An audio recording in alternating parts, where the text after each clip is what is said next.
Hello, I'm Alistair Stevenson, and today I'm doing a head-to-head review of the Sony Xperia Z and the Nokia Lumia 920. Now, released mere weeks ago, Xperia Z is the current top dog in the Android community, taking on the likes of the forthcoming HTC One and Samsung Galaxy S4. In this endeavour, Sony's loaded the Z with pretty much every innovation it could think of, and we have to say we're pretty impressed. Look at Nokia Lumia 920 is a little bit more established, and thanks to the Finnish phone makers buddying up with Microsoft, is the current flagship and poster boy for Windows Phone 8. In terms of dimensions, you can see that both are fairly similar, with the Xperia Z measuring in at 139 by 71 by 7.9 millimeters, and the Lumia 920 a fairly equivalent 130 by 71 by 10.7 millimeters. However, of the two, the Nokia Lumia 920 is far heavier, weighing in at a back-breaking 185 grams, making it pretty much the heaviest smartphone we've ever had in our hand. This is mainly because of the custom camera lens that Nokia's put in the back, which being glass, it adds a fair bit of weight to the device. Sony Xperia Z, by comparison, weighs in at a more modest 146 grams, which, while not on the same feather-light scale as the iPhone 5, which weighs 112 grams, means it is a lot lighter. However, despite being lighter, the Xperia Z is IP57 certified, meaning it is tougher than the admittedly still sturdy Nokia Lumia 920. As you can see here, it has plugs covering all its ports, which makes it waterproof. And thanks to its IP57 certification, means it's, as well as being scratch and bash resistant, is also dust resistant. This means this is one of the most toughest and most enduring smartphones currently available. Another big debate is the two screens. The Xperia Z comes loaded with a 5-inch 441 pixels per inch display, complete with Sony's custom Bravia technology, whereas the Lumia 920 features a 4.5-inch 332 pixels per inch display loaded with clear black and pure motion. Now, picking between the two, we would say that when viewed directly, the Xperia Z does look a bit nicer. The Bravia technology is the mobile version of the same stuff used in Sony's TVs, and means that when looked at directly, the display is brilliant, having great clarity, brilliant colour balance levels, and generally looking absolutely fantastic. However, it does have a few issues when being used in more adverse conditions. As you can see when we tilt the display, its viewing angles aren't great. We're thinking this is because of the glass used to coat the display, which, as well as having bad viewing angles, also means that it is a bit prone to picking up glare.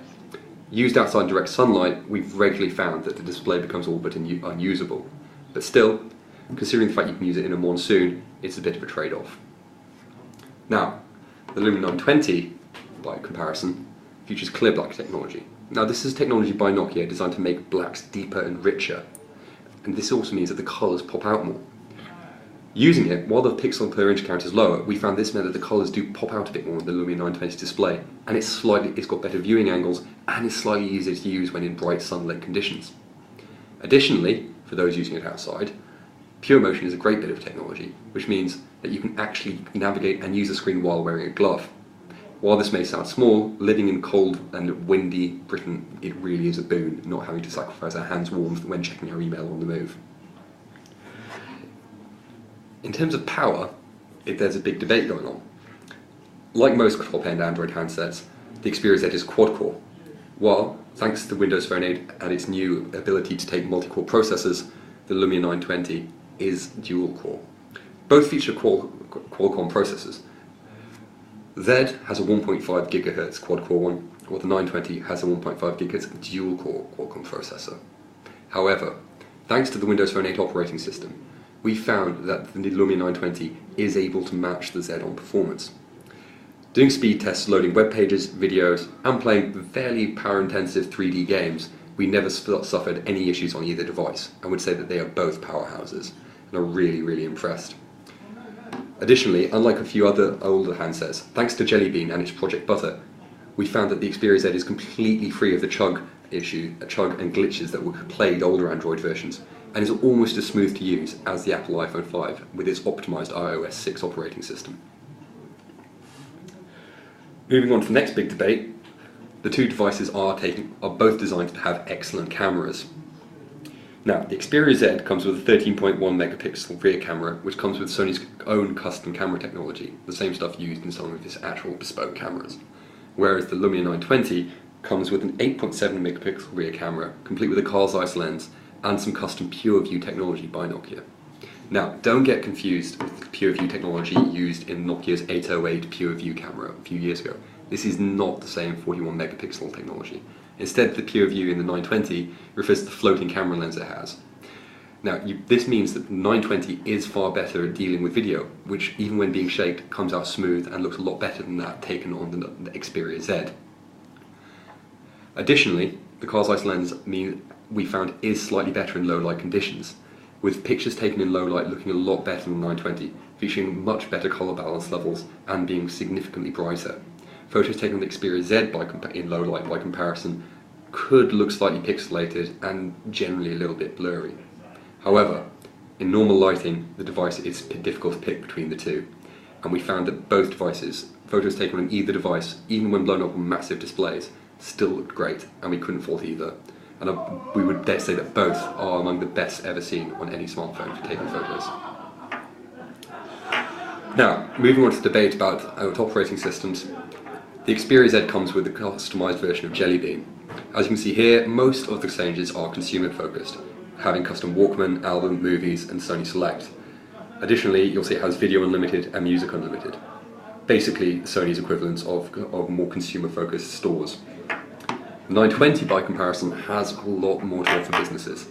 Not only does it have all the inherent perks of Windows Phone 8, which include data encryption and of course Microsoft Office, it also has a few location services custom built by Nokia.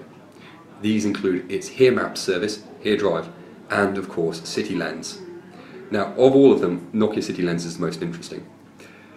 City Lens is a nice little bit of technology that offers an augmented reality display showcasing things in your immediate area using the device's camera.